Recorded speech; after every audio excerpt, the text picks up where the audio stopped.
Hello කොහොමද මේ කරන්නේ ඉවෙන්ට් ඩ්‍රාමා එකක ස්ක්‍රිප්ට් එකක්. ඇත්තටම මේක ප්‍රයිවට් බෑන්ක් එකක එයාලගේ ටැලන්ට් ෂෝ එකට අදාළව කට්ටියකට කරන්න තියෙන ඉවෙන්ට් ඩ්‍රාමා එකක්.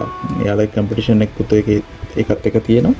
එතකොට එයාලගේ බ්‍රාන්ච් නෙට්වර්ක් එකේ හැමෝටම එකතු වෙලා තියෙන ටැලන්ට් ෂෝ එකේ එක ටීම් එකකට අදාළ වෙන ඉවෙන්ට් ඩ්‍රාමා එක තමයි මෙතන තියෙන්නේ. එයාලා අපින් ඉල්ලුවා එයාලගේ ටීම් එකේ කට්ටියට ගැලපෙන විදිහට මේක හදන්න. එයාලා ටිකක් තරුණ කට්ටියක් ඉන්නේ. එතකොට එයාලගේ ටැලන්ටඩ් දේවල් ටික මම එයාලගෙන් අහගත්තා. එයාලගේ සමහර කට්ටිය සිං කරන්න පුළුවන්, සමහර කට්ටිය ඩාන්ස් කරන්න පුළුවන්, සමහර කට්ටිය ඇක්ට් කරන්න පුළුවන්. ඒ වගේ දේවල් තියෙනවා. එතකොට ඒකට යන විදිහ තමයි මේක හදලා තියෙන්නේ.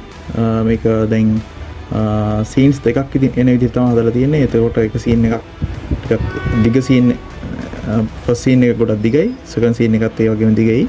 ඒකට විනාඩි 15ක විතර තමයි මේක හදලා තියෙන්නේ.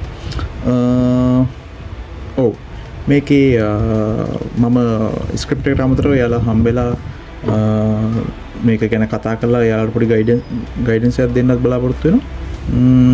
මේ විදිහට තමයි යන්නේ. ඔයාලගේ මොනවා හරි ස්ක්‍රිප්ට් වැඩක් තියෙනවා නම් කියන්න අපි කරමු. Thanks.